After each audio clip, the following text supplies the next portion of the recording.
Rory Gilbert, and I am an employee of the Maricopa Community College District.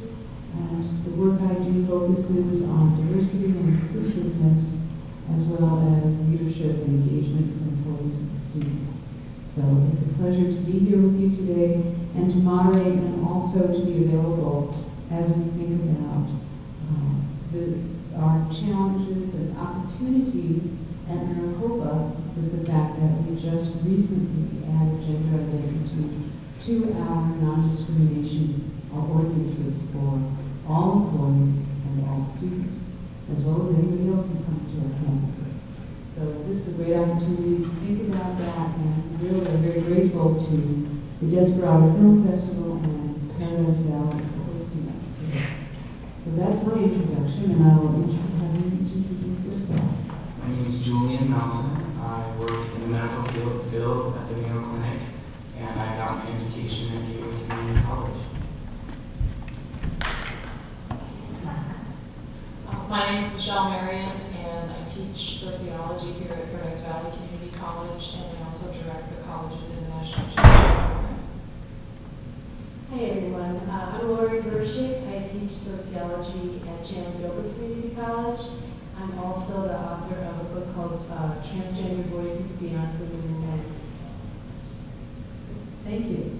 So we've got lots of perspectives here, and what we wanted to know, this session was predominantly focused for faculty and staff in Maricopa, but I wanted to make sure we had a sense of who is joining us in the audience. So I'm going to just do a quick show of hands for as much as we can see. If you are faculty or staff from Maricopa, would you raise your hand?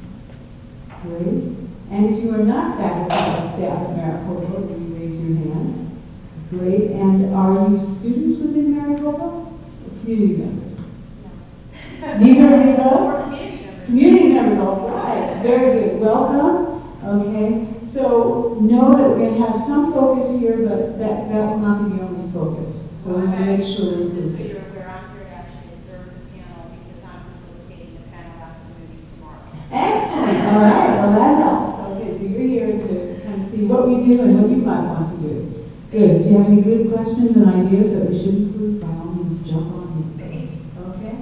All right. So we're going to ask our panelists. I'm going to start with about 3 questions, and then we're going to move from there. So what I think I'll do, panelists, is I'll start question number 1 with Julian. Question number 2, I'll start with you, Michelle. Question number 3 with Lori. So everybody gets a chance to be first, second, and third. Okay. All right. So question number 1 is I would just like to ask you to think about, in looking at the video, general response to the video, and what are some themes and information that jumped out at you that you really need to be thinking about? So just themes and responses to the 2 videos that we saw.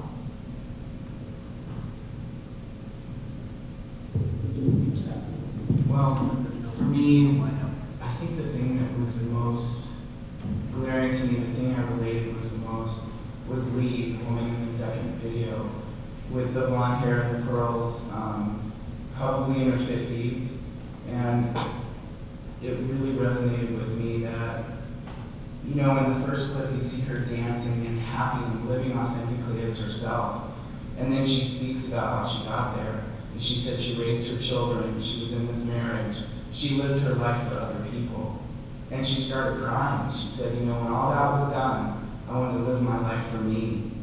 It was very profound to me. I think that, for me, I'm a transgender man, I forgot to mention that, that's pretty important. I related with that I adapted in my life, and I lived my life because I was afraid of what people would think. But, you know, these videos show that we're varied, human beings are varied, we're all different, and we need to embrace that. You know, we're all valid, we're different, and I thought both videos were wonderful. They showed a different piece with everybody. Sorry, I don't like speaking in the microphone, so sorry. When I screened both of the videos today, it was the first time I'd seen either one of them. I thought I had seen one before, but evidently not. And it was quite apparent that what we, and I'm going to use a sociological piece of jargon, what we give off in terms of how we appear to others can become a barrier to how others treat us and how they respect us. And it can even lead to how we can be discriminated against because of what we're giving off to others. And I guess my thought is, how do we educate ourselves so that we can just respect one another for being another human being and not get so caught up in what's been being given off by that other individual when we're interacting with them. And from the children focus in the first video to the adult focus in the second video, it becomes very apparent that we are all humans, but what we're giving off oftentimes leads us to be disrespected. And I find that quite curious. And so I think when we come to the final conclusion is we have to keep learning, and one of the ways to keep learning is to speak with one another and have dialogue such as this. And I guess I walked away from watching both of the films today with knowing that I need to know more. Thank you. Okay. Well, I feel that the new frontier, so to speak, is what's going on with the children, and the ways that our culture needs to change relate so directly with these kids. All kids, actually, and the way that they learn what gender is and what it means to be masculine and feminine, or if there are any other. This is the mic. Okay. One of the things that in both my sort of personal life and knowing so many folks who are transgender, whether they're transsexual or other forms of transgender, it's so personally knowing, or in the research that I've done in interviewing people, is how they talked about their childhoods and the things that they were either encouraged or discouraged in sort of ways of being.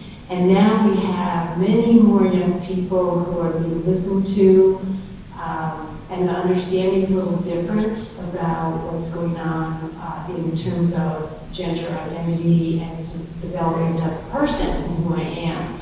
And I feel that our society has to really open up around that. So when I was watching, I mean, both of the films, but the first one was a little more, I was really interested in that.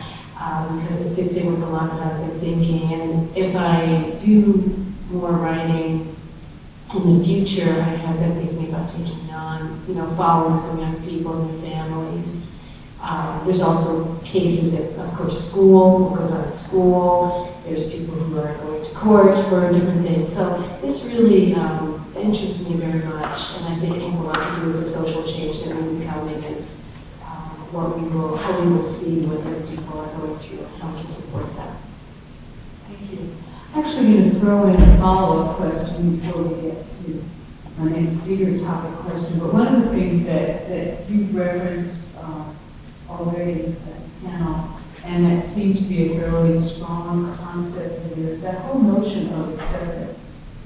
That for many people, even getting outside of the family is like a surprise. So it goes to that bringing up children and how we do that. And thinking about, I was thinking about almost as though there were steps to acceptance, both for ourselves and our own sense of who we are, as well as other people, family, friends. And thinking about what does that all mean in terms of what are steps to acceptance, what does it look like, what does it feel like, and just any thoughts you have on that whole notion of acceptance. And since I just threw that out and without any preparation, I'll ask you to answer it as you're ready. So whoever's ready first, let me know. I'll go ahead. Thank you. As going along the lines of self-acceptance, in my personal journey, I think if I could just say one thing, it's walking through I had to walk through my fears. I had a lot of personal shame about being transgender. And, you know, I didn't know who to talk to about it. And I think, for me, I'm a recovering addict, so I did some rigorous self-work. And when I saw it written down on paper, I couldn't deny it anymore. So this whole needing acceptance from people, for me, it was life or death. I had to deal with this about myself or drink and use again. So I was kind of forced to then walk through my fears about this, but I was 39 years old before I dealt with it. But for me, I needed to seek out others like me, and it was important to have that support. So having, just knowing that there is something outside the binary and that there are other options to help people understand, helps people be able to move through those fears. That being alone or fear, not knowing and understanding what you're dealing with really had very dire consequences. It did, and for me, it's extremely important for me to be visible to others and to do educational panels. If I would have seen a transgender guy when I was 8, 9, 10, even in high school, it would have given me hope and somebody to relate to. So you knew earlier what was going on? Absolutely. When I was young, I used to pray that God would send the rich and Bugs Bunny with the magic wand and turn me into a boy. And I'd wake up every morning and it didn't happen. So I knew, when I had the first moment I had an opinion about myself, I knew who I was. Do you have more thoughts about acceptance? Well, I think self-acceptance would be a lot easier if the culture around us was different. So I feel, I mean, I'm sure this is because I'm a sociologist, but we have to work on social change, and the allies of trans people are really important in this. I don't believe that trans people should have to bring about the social change themselves.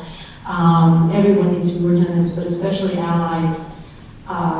We need to be advocating at every level, and this includes everything from, you know, laws and protections, but also at workplaces and individual friendships, and you know, we really need to not only raise awareness, but work on the very structure of the culture, and then we wouldn't be having so many internal personal battles, because it would be like we are an alien, and we are so different. And you know, part of what I'm speaking also as a lesbian and someone who identifies as queer, and having been my former partner is a trans woman, and she transitioned when we were together, so I had an ability to, you know, my own life and different experiences to see this and sort of the reactions of people and so forth. And even today, I don't consider myself a particularly mainstream woman or feminine person, and that doesn't fit with a lot of my colleagues or other people I know. It just, you know, sort of being different sometimes can be pretty difficult. So I think being transgender is still such a challenge for the culture, so we need to help change that. Thank you. Michelle, anything you'd like to add? When I look at the concept of acceptance, I think with acceptance, we all have a responsibility to be inclusive. And if you are working on accepting other people, one way to do that is to include them as your fellow human being. And when you spend a good deal of time outside of the mainstream, you look for someone to extend their hand to you and bring you into the mainstream and include you.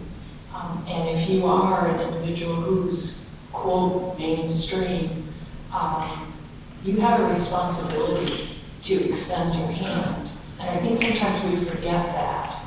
And I spent most of my life outside of the box, looking in with my face pressed against the glass for various reasons.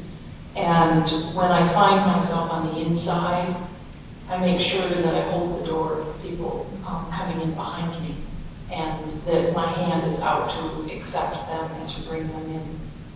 Thank you. I think that's a really important point also, that notion of the responsibility of mainstream or dominant culture, and hearing that theme, that it's often that we ask the people who are being excluded or judged to do all the work.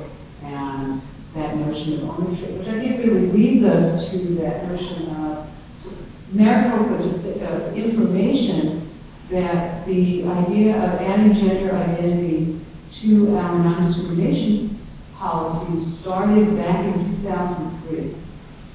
And finally was approved, it was embraced by our executives in 2008. And then took us another 3 years to get it approved by our governing boards. We have a complex system, a large system, and helping to move people along the way, listening and learning about what the concerns were, what the fears are, and finally saying, okay, now we've arrived. And we tried to do as much work ahead of time as we could to help, but we know we have a lot of work to do to think about what does this mean? How does this impact students? How does this impact staff? How does this impact faculty? How does this impact our community members? And what do we need to be thinking about and addressing? So hearing what we heard in the films, as well as your own experiences and knowledge, what does this tell us within Maricopa? You can get it to Lori. I could volley it to Lori.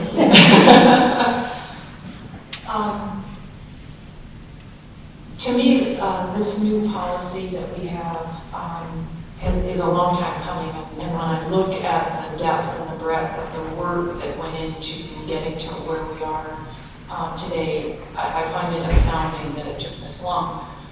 I also find it astounding that we have to sometimes step back and remember that not everybody shares our perspective and our understanding. And so when we look at what's going on in Maricopa, we have to provide our colleagues and with opportunities to have dialogues, opportunities to learn from one another, and to learn about the work that went into the creation of this policy, and to hear from students, to hear from other people in our community, so that we really can fully understand what it means. As Lori has mentioned, the children issue that we see, and we saw in the first film, is kind of a new thing that we're beginning to see. You know, how early does an individual identify as, you know, of one body but of a different mind? And that's the thing that I think we need to focus on. The children already know, and so it's our responsibility to also learn what we need to do and to really focus on how we can provide the education to our students. Also, and also welcome our community members holistically to our campuses and to our district. Thank you. Well, clearly, education on this topic is absolutely necessary at all the levels, whether it's the administrators or college safety or the students. You know, so it kind of goes without saying. I almost don't need to say anything else about that. But one of the things that really made an impression on me in working on the governing board and, you know, the decision makers, the people who actually have the power to do something about this, is how few people get to decide what is going to happen for the many. And that is actually pretty scary to think about. You have, as I would say we did, the wrong governing board on this issue in 2008, then you just sunk, regardless of how great a job you've done, you know, how well spoken you are, et cetera, how compelling the case. And that has just made me think a lot more, not that I know what to do about it, but a lot more about the issue of institutions and who has the power to make changes. And so it has something to do with strategy on how we move on and implement the policy. And personally, I would like to, well, be involved in this, but I think we need to sort of work college by college and address each college's unique issues, whatever they are. I mean, there's certain things that are, you know, on all the campuses, the bathrooms, the, you know, whatever. Not having disrespect in the classroom. I mean, there's all kinds of things that are universal in that way, but I'm thinking that each college will have its own, is it a forum, is it a, you know, more personal meeting, how to get the president involved, you know. So this is sort of the approach that I'm working on, starting soon, probably with my own campus, Chandler Gilbert. So, you know, we certainly have our work cut out for us. And the only other thing I want to mention is, you know, our students, they pass through, sometimes very quickly, one semester. Sometimes they're there for several years, or they come back after several years as well.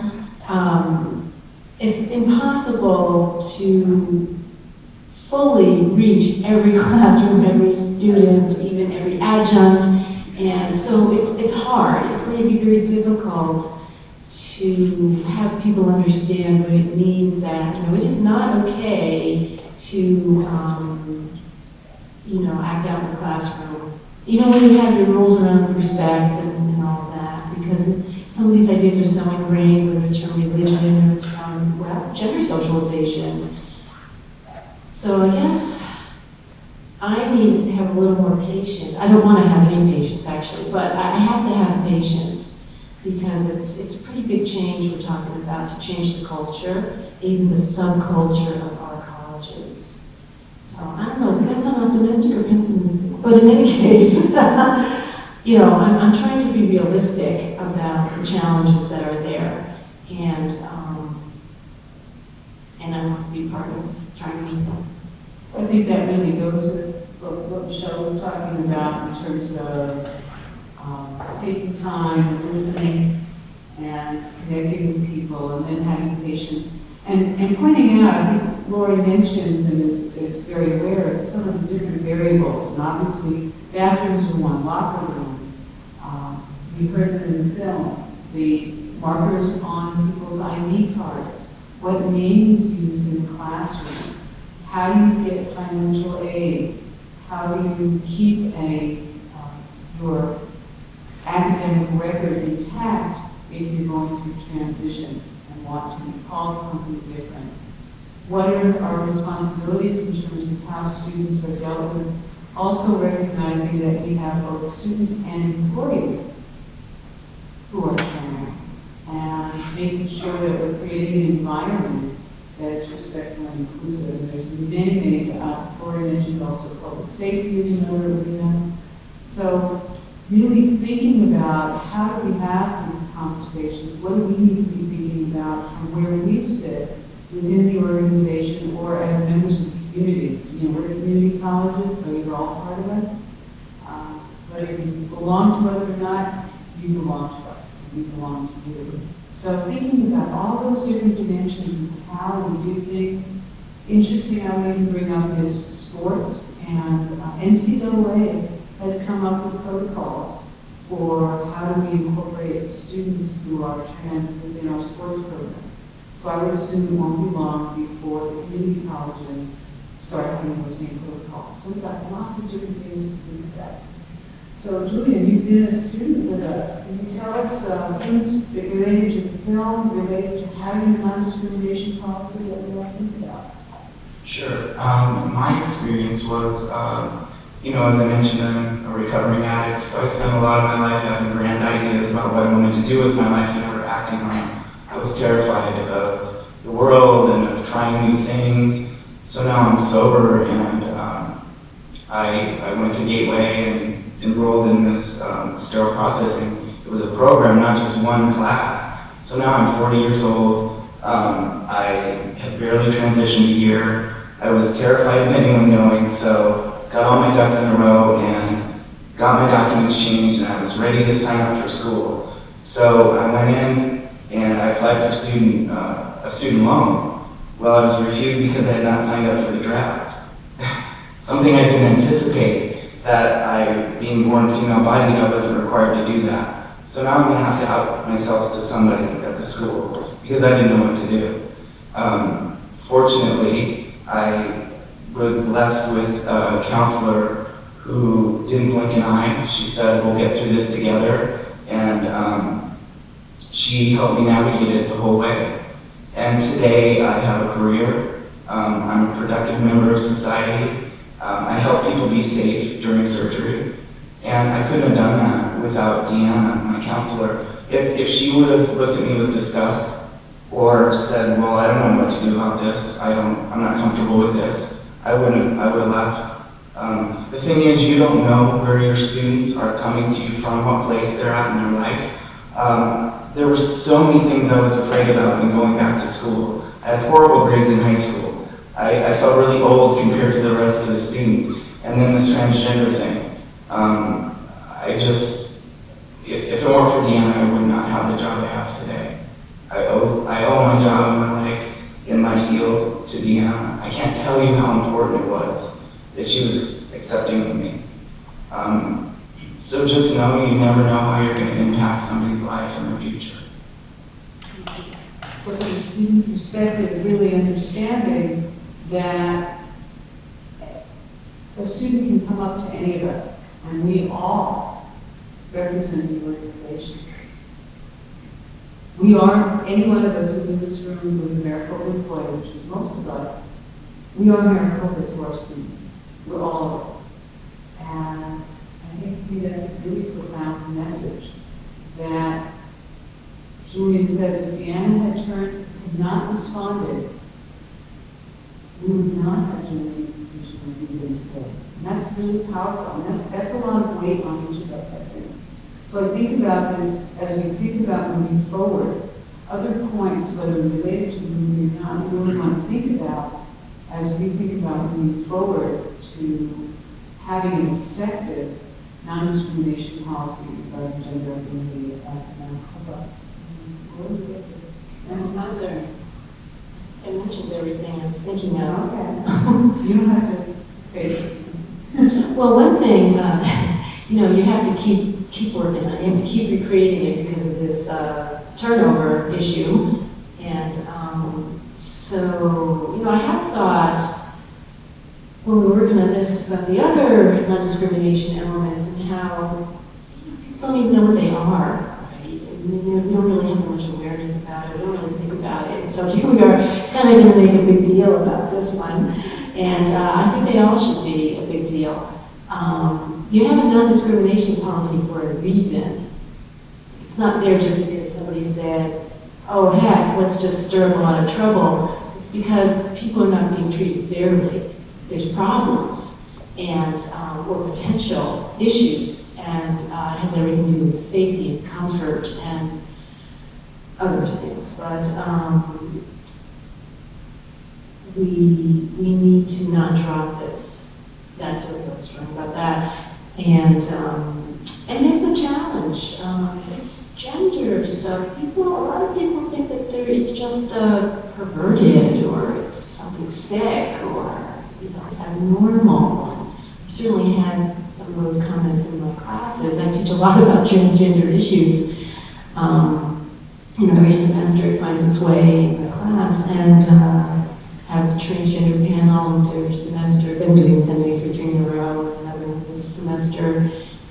Usually we have about 90 people at that transgender panel, 90 people. So we hear, that really changed my mind. That really changed the way I thought about this, or I didn't know anything about this.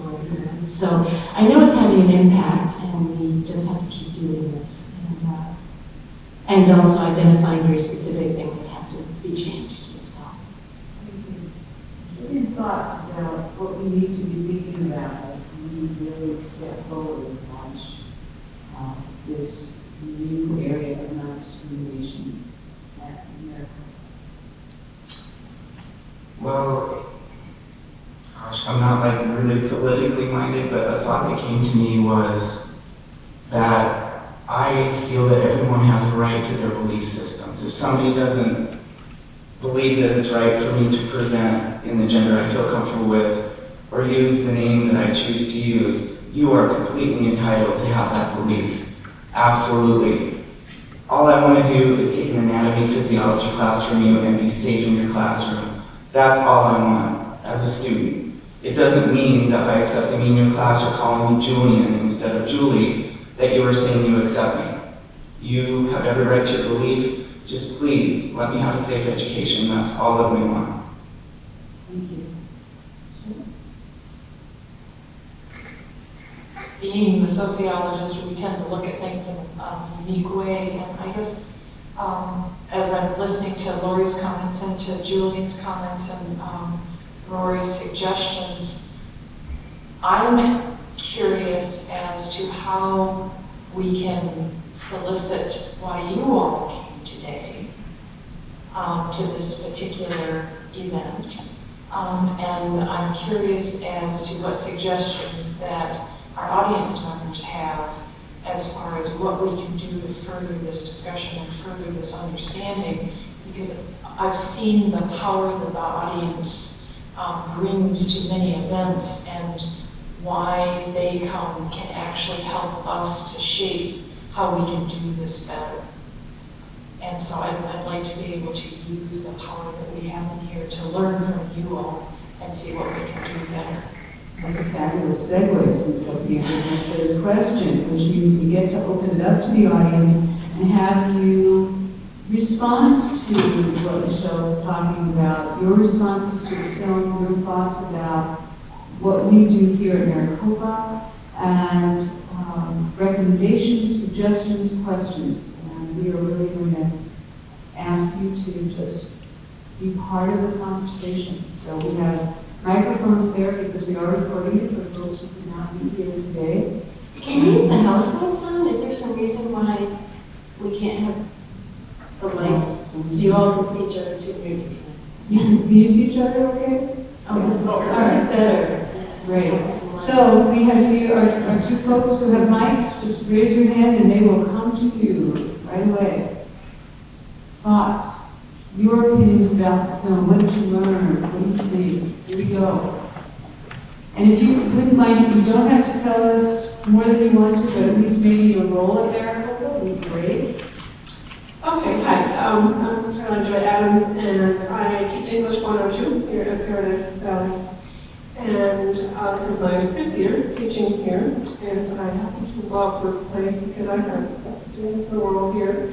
Before I came here, I taught for 2 years in North Carolina, and I'm originally from New York City, which of course has the most diverse population of everybody, every imaginable, cultural, and different sort of background possible. But I teach English 102, and I presume most of you know what that is. It's all about controversial issues and getting to absolutely every type of controversial issue possible in my classroom, and I always do it to create a very safe, positive atmosphere.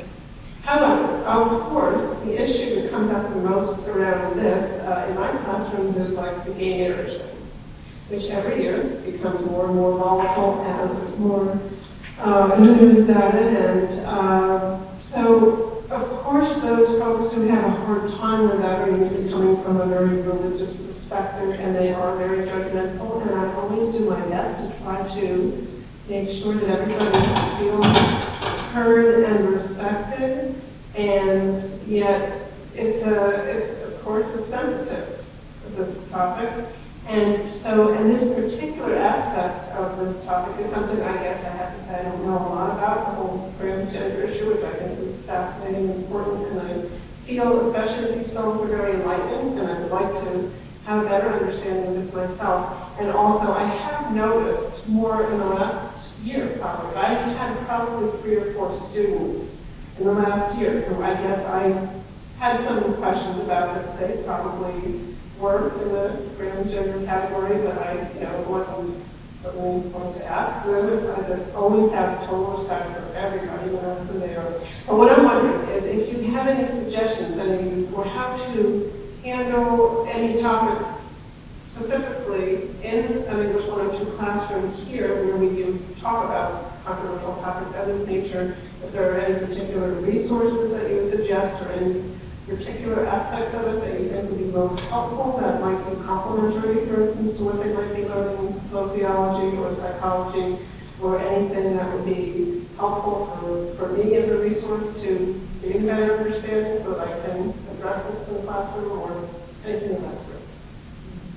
I think there's two pieces to the puzzle, well, three. There's always, one is, again, I really support and encourage you in getting more information. As instructors, one of the challenges we have is for students who are transitioning. Many of our students who are college age are not necessarily, haven't dotted all the I's and crossed the T's, but they are presenting in one way, but their ID information is another. And I think one of the toughest things, and Julian mentioned is, the first thing you have to do in every class is having to out yourself is really awkward. And so from an organizational standpoint, from a classroom standpoint, how we can help students have their preferred names on the roster so that they don't have to, the first thing they do is go, I know this is John, but please call me Joanne. Tough way to start a class. I think your other question is when people have very strong fixed beliefs and attitudes and things are really intense, how do we help them differentiate their belief system and honor it, and at the same time create space for learning and respect for others? So I will ask our panelists as well as other members of the audience to help answer that question. What are some of the strategies that you have found effective in your classrooms, things you'd recommend? Well, I always have controversial issues in my classes, and students have a variety of views. It is very true. One of the things I do is when, let's take the gay marriage issue. So somebody says, I'm against gay marriage and that's really abnormal and disgusting, whatever. Then, so I say, okay, so that's a belief. Can we talk about, or can you tell us where that belief comes from for you? And often in that discussion, it just allows us to identify, like not letting the statement just stand alone, like it's wrong, but going back and looking at, you know, what in the culture influences that. And I think it just gives us a little more ideas, and sometimes that alone is enough for people to say, oh, I see why they believe that. I don't have to attack the belief. I can understand where the belief is coming from. And I don't know, that helps me because I, you know, support gay marriage. So, so it would be great if, you know, people would come to see that it is a matter about rights. And we talk about, and also with some of this controversy, I am very clear in my classrooms that I come from a social justice perspective, or sometimes a human rights perspective. And so I'll just say, well, from a social justice perspective, it goes this way, you know, and this is some other perspective, you know, whatever it is, we might talk about the different perspectives people might hold and why they might hold those. So I kind of would want to work with the issue and not just let it stand as, you know, there's an opinion about a highly charged issue. Because that can hurt, that can shut people down if that's the only place you go with it, is to hear the point of view. Yeah, I agree with that. I do have one thing which I do on this gay marriage issue, which actually usually leads to some very interesting discussion, but it's still, I know, there's always going to be that segment of class that people are, you know, super religious and very much against it, and I'm just always concerned for the fact that knowing that probably in every class there probably are a few people who happen to be gay or, you know, whatever other aspect of the sexual orientation spectrum, and I don't want them to be uncomfortable. I have to say though, I have been very glad to notice over the last couple of years that there are more and more students who are gay who are free to talk about it, and they do usually get well listened to and respected from the other students, and I'm glad now that they do feel free to speak up, and I think that's a terrific part of the learning experience for the oral health and for the other students who might think for kids that to be more accepting. So I'm glad that they do that here. So back when I was teaching in North Carolina, everybody was very, very reticent to ever speak up about anything like that. So actually, I think people here in Arizona are more open, and at least in the Washington, you're able to talk about these issues in a better way. Yeah. I think one of the things I wanted that I think about is really again that challenge of can we have strong religious beliefs and foundational beliefs and still manage to deal with people who don't? And to me, I think that's one of the things that I like to look at. We have, certain religions believe theirs is the only true religion, that they're the folks who are going to heaven and the rest of us are going to hell, and all kinds of different possibilities like that.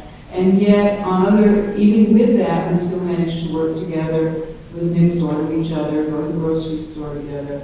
And so really helping people think about, again, how do I function in a society where everyone doesn't have the same beliefs that I do? And I can still treat them with respect, even if I disagree with their beliefs. We go back 45 years, and we have to remember that interracial marriage was considered disgusting and against God and all that stuff too. So we evolve, we change our belief systems, and somehow we've managed to figure it out over the years. Other questions, thoughts, comments?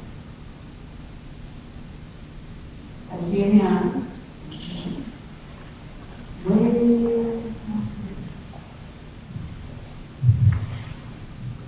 Good afternoon, my name is Debbie, and I have the opportunity to work with our disability resource services as well as our testing services. And my question is, what is the most comfortable language? Because sometimes I find myself struggling a little bit over comfort. I don't have any problem with the idea or the concept, but I stumble over language. What language is the most embracing, for lack of a better word? Great question. What would you recommend? If we're talking about people who are outside of the gender binary? Yes. Okay, what would you like to hear? And both on our panel and audience members may have some suggestions as well. Well, I think that would be an individual basis. Do you mean pronouns? Not more from when you're not entirely sure and the name may be gender neutral, but you don't want to offend anybody. Sure. And so, I don't know, and sometimes you find that if you step in the wrong direction, it's a little bit awkward to get back on the right footing. And so when it's an unknown quantity, obviously we all have our own individual preferences, but when it's an unknown quantity, how do you want to be approached? So you're saying somebody who's presenting sort of androgynously and has a gender neutral name and you're not sure what pronoun to use? Yes. Or, yeah. For me, I would just, if it's a student or somebody that I'm getting to know, I would just say, what pronoun do you prefer? So just very directly. Sure. Yeah. Okay. Thank you.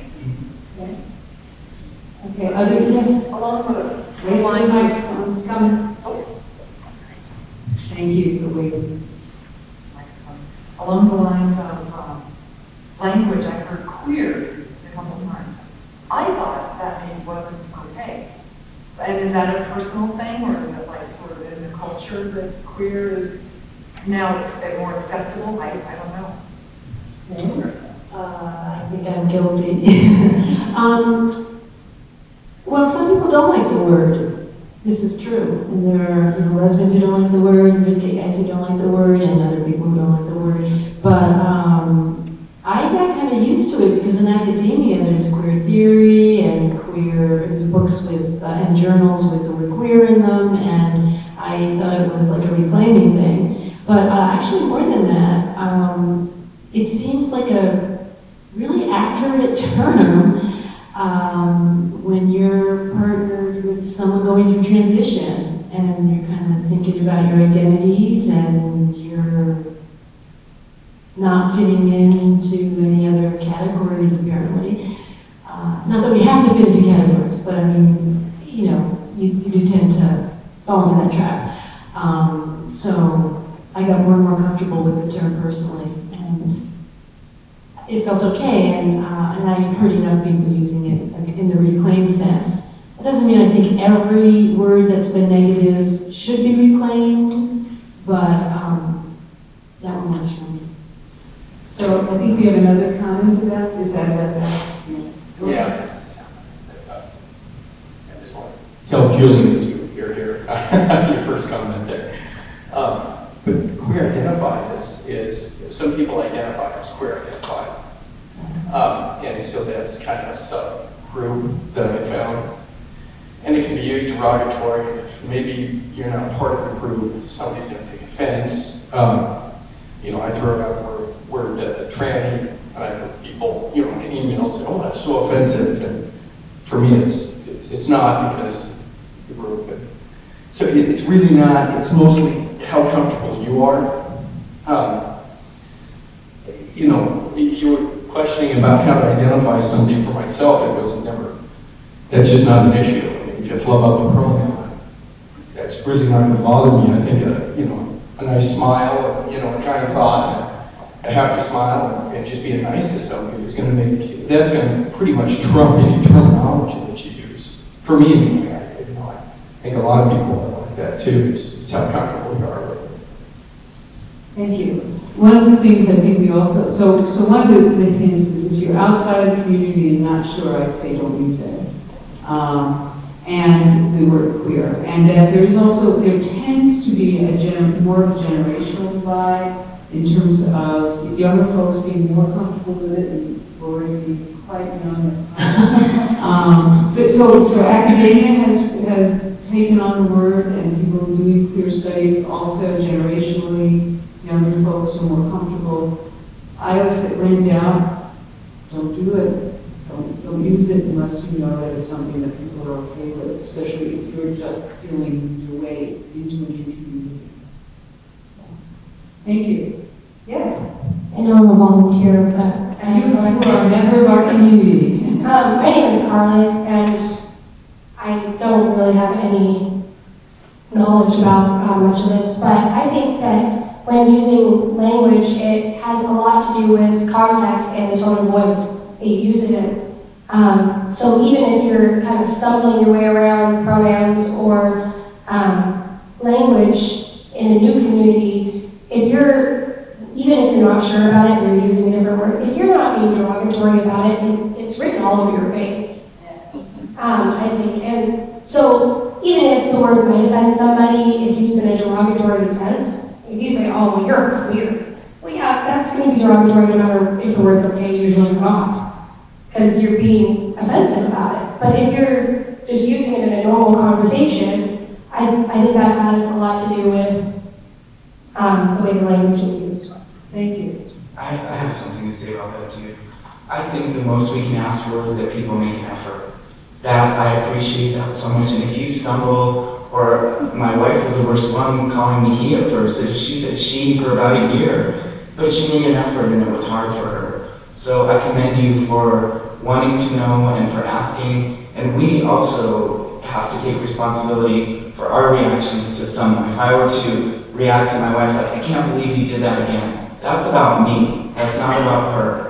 So the fact that you are willing to make an effort and are curious to know, I think that speaks volumes, and that's the most we can ask for, I think. So the thing I would say with that, add to that, is that most folks are wanting to make an effort. I think about why was it so important to add gender identity to the non-discrimination policy? And part of it is because we had people who were not willing to make an effort. And as a matter of fact, we're unwilling to call people by their preferred names, and we're unwilling to call people by their preferred pronouns. And essentially, we couldn't do anything about that. And what we wound up having was people who were leaving school. Our commitment is to helping students succeed. And so, most of us want to, and I would assume most of us here, certainly want to help students feel included, be successful in the classroom. And for those folks who are struggling with that line of what do I really have to do and what do I not have to do, sometimes we have to use policy to make that happen. And that's the extra strength that we have now, saying it's not acceptable, that creates a hostile environment, and we need you to, we honor your fact that you have beliefs. In this classroom, we need to make sure our students feel welcome and included, and or on this campus and in this environment. So always have that conversation. We had that conversation when we were looking at the policy, and why do we have to have non-discrimination policies at all? And Lori mentioned that it's because people have been hurt. And our role is to try to create an environment where people aren't being hurt and can be successful. Other thoughts, questions? Yes, we have somebody right there.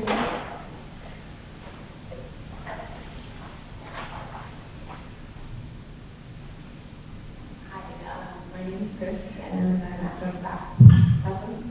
And it's working. Yes. Hi, my name is Chris, and I'm an adjunct faculty for sign language at Australia Mountain Community College. And I'd kind of like to have Julian and Michelle maybe expound, because when people are in that transitional period, and I appreciate that you said when a person gets angry, that's kind of more about them than it is about me. Do we have any ideas on how I could be supportive of if they are in that transition? Like they're wishing to be called in the pronoun he rather than she. I slip, they get angry, obviously I mean no ill intent. What's a good way, what would make you feel, what would make any person feel embraced? For me, it would be just, like I said, people making an effort, seeing a willingness in you to accept me for who I am and validate me for who I am. That's all, you know? I mean, there's all kinds of things that go along with my internal feelings in the beginning of transition. There was shame, all these things that I need to work out on my own. But what I wanted from the general public is please see me as who I am and accept me for who I am and validate me and show me respect. And that's the most that we can, that's all I wanted. And one thing we have to remember about identity is a process. It's a process that many of us start going through very young. And our identity is not ever going to stop being a process until we stop breathing. So as we acquire knowledge, our identity changes, our preferences change as far as what we like, what we feel comfortable with. All of a sudden, gee, I've been doing this for so many years and I realize I never have truly enjoyed doing that. And so I want to explore and I want to acquire new knowledge and new experiences. And that's going to shape my identity throughout my whole life. And we can't look at identity as it's a product, but it's always in transition. And it is going to always be in transition. And when we interact with one another, we have to look at those transitions and allow people to be making transitions. So it's always that fluidity that we're working with. Absolutely, and that was very profound. Thank you. But that's kind of what I was looking for, was the verbiage that's not only accepting, but supportive. And I don't, kind of not being really good at that emotional language myself. Luckily it's okay, because all I do in class is sign for the most part. And I'm at that beginning level, but I need some ideas, or like some ideas on what would be supportive, not just accepting, but supportive, encouraging, anything that would be helpful.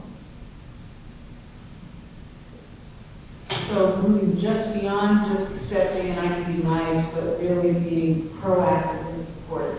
I would say, if towards the transgender community specifically, there's support groups you can go to learn more, books you can read to inform yourself, and individually ask that person, what can I do to support you?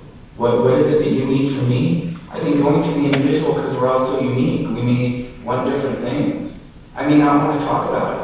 And that would be supportive of me. I don't want to talk about it right now. I'm dealing with this process internally.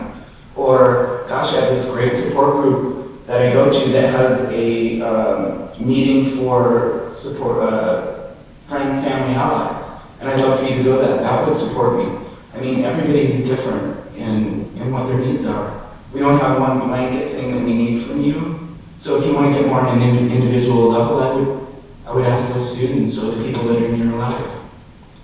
What about in the whole, let's think about it, and if you are in a classroom and you want to make your classroom, think about what are some strategies. I'm going to assume that I'm always going to have a variety of genders in my classroom. That I'm not going to just have boys and girls until proven otherwise. What are some things you might say or do to create a gender-inclusive classroom?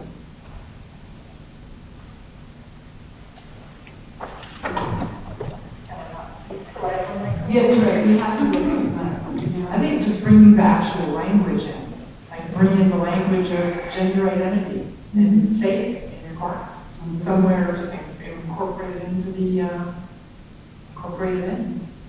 So being cognizant of where can I incorporate that concept even into the classroom would be one place. Excellent. Syllabus.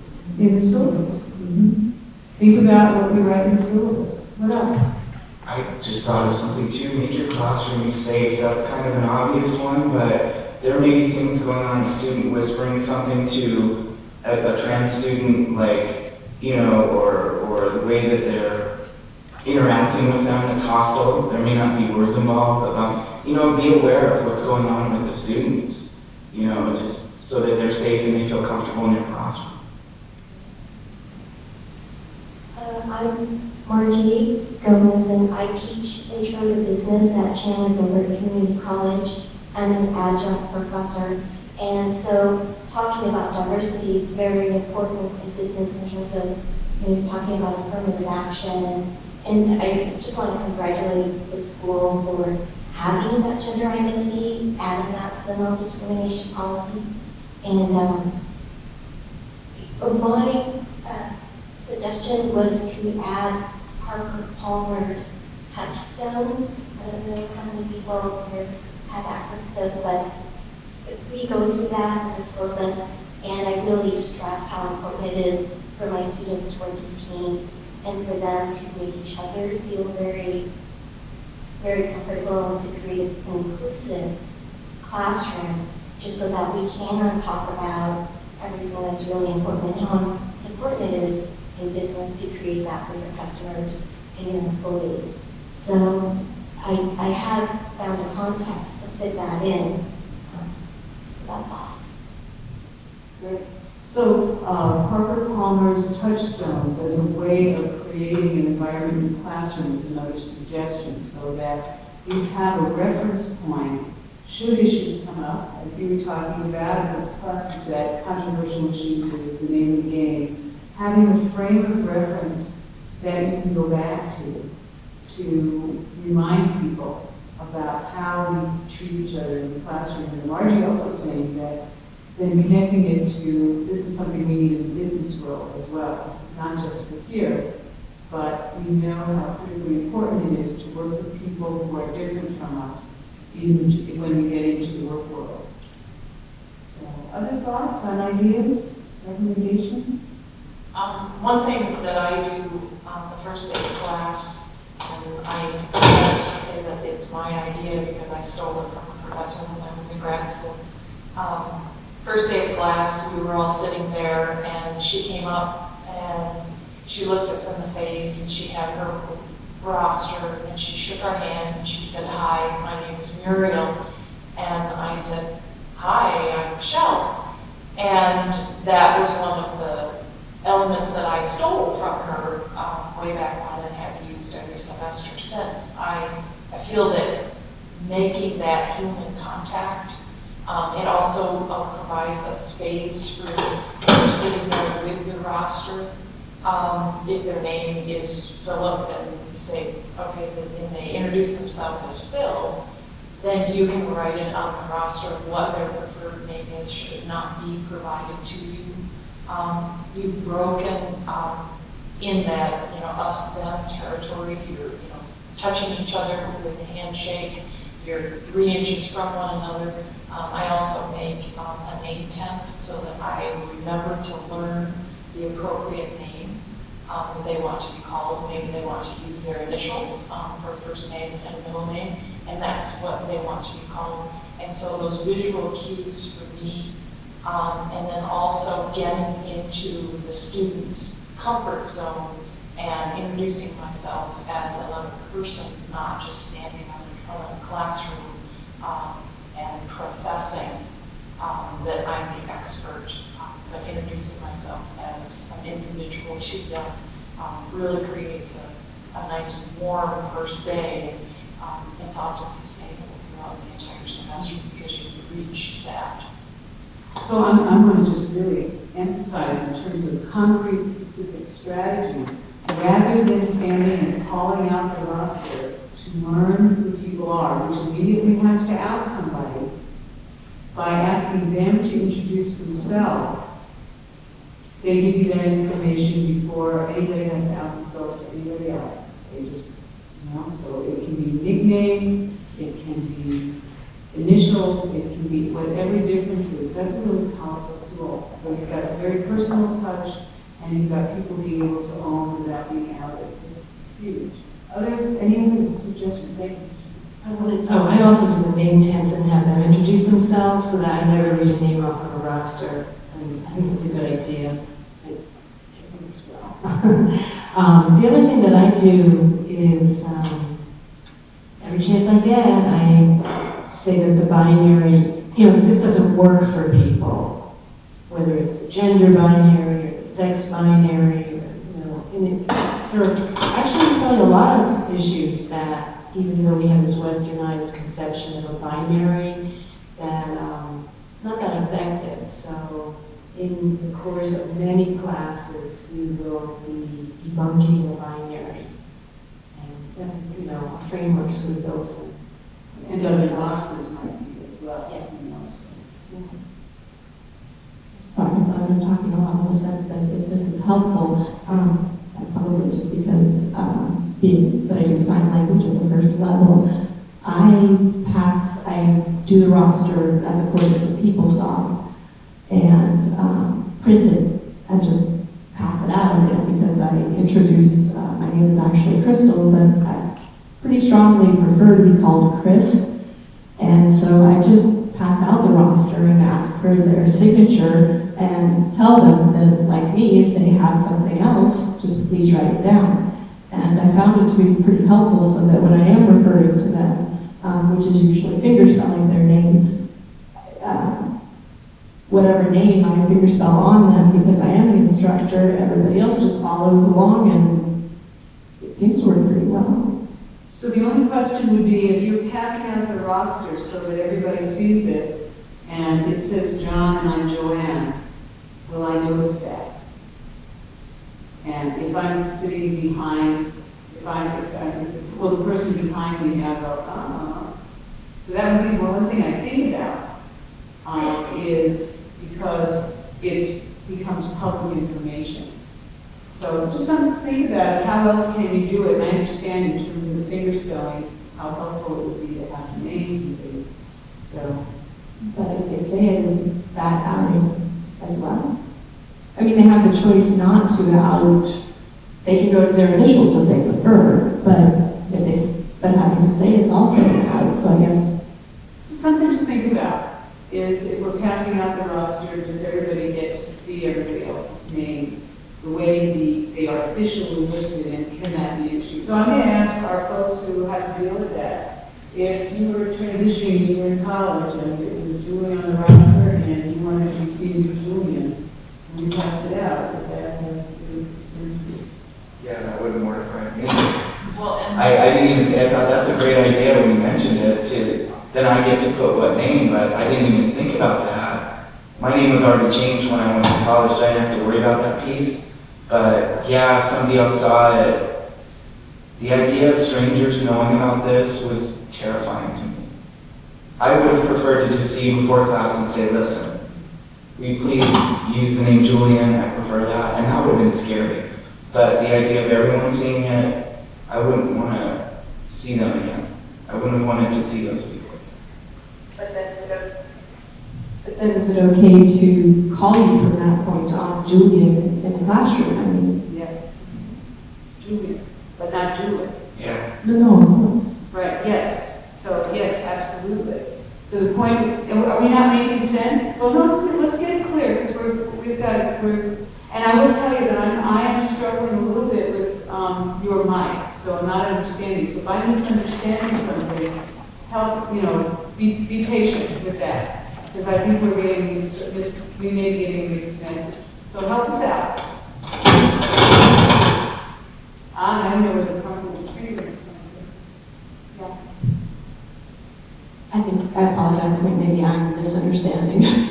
Well, I'll keep listening, Well, we'll probably get there. I think that what we're trying to say is if I hadn't got my documents changed and I come to your class and there's this roster with the name I was given at birth, and I'm in the back of the class, and it gets to me last, and everyone saw there's a Julie in there, and then I'm scribbling it out and putting Julian. Now they all know my name used to be Julie, and that would be really hard for me. I wouldn't want them to know that, so I would prefer that you and I discuss it separately. I come to you beforehand, or if I don't have the courage to do that, I love the idea of just introducing yourself, or a way where it's more anonymous, I guess. Okay. Does that make sense? Cool. Thank you. All right. We are getting close to the end of our conversation. I really appreciate everybody's input, but I wanted to kind of see if there are any last thoughts, questions, or comments from the audience, and then we'll ask our panel if they have any closing thoughts or comments, and we will wrap it up. But this isn't don't raise your hand. You have enough time for one more person to raise their hand if they need to. You know how it is? You're a meeting and it's like, okay, any last thoughts? And everybody's going, oh, don't do it. If you have one, it's still okay. Yes, we have two. All right. Here we go. Sarah, over here. I'm going to be writing an online course this summer, and I'm just curious, in Blackboard, does somebody know, can you set it Blackboard to your preferred names when students interact on discussion boards? Great question, and I'm not sure if anybody knows the answer. I don't think that you can change the names that are based on the SIS. The names get imported from the SIS system. So until we implement the preferred name option as being on the roster, probably not. It is, and so that's something we want to continue to work towards, because SIS does have that preferred name slot, and if we can work on connecting the dots. So I don't know if everybody here is faculty, but if anybody works with the administrative services and what we need to do, that is something we're continuing to work on. So to make that happen. So if it were possible, I'd love to include a little word in my syllabus that says this is how to do it. But. Okay, well, we'll work on that and try to push it out to folks once we get it figured out and know how to do it. So I'm hopeful that we're going to get it. Thank you. I have a question of maybe of a global nature. I know we're having this discussion, and it's awesome, talking about the language, and it feels like we're, as a culture, opening to ideas of differences. But in terms of cultures on the planet, are there cultures that are more open to this kind of thing than we are? I know there are some that are definitely less open. Yes. Because there are a couple of sociologists here. It's like, who's more open and flexible about this in our world?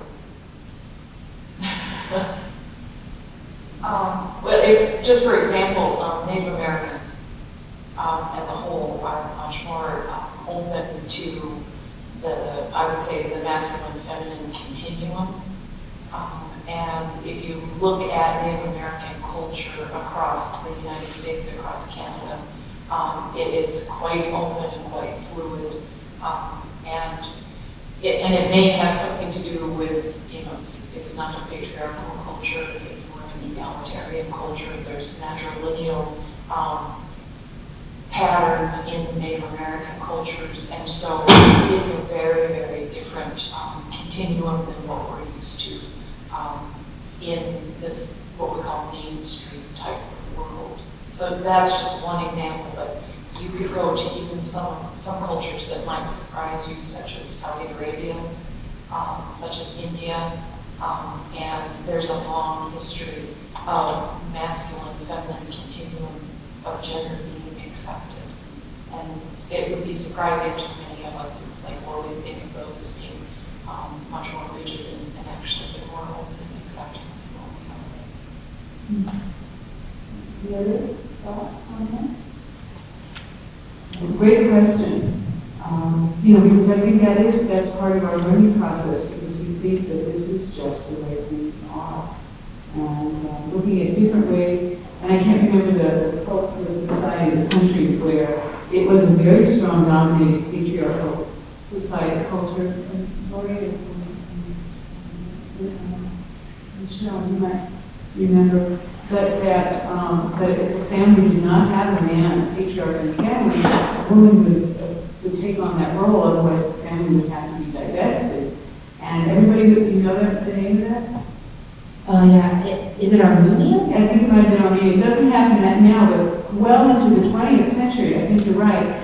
And so a woman would take on the man's role, wear men's clothes, hang out with the guys, take on a man's name, didn't have to change anything else, but it functioned as the male patriarch of the family. And so it was looked on as a social construct. We need to have a man, okay, you act the man, and that was it. So we got to really think about, isn't this interesting, how different ways we can define roles and just being cognizant of the fact that we kind of get told what they are. So I think it'd be great to get more information and research on that. So from a time perspective, we're wrapping up. Any last words from our panel? I want to thank you all so much for being here.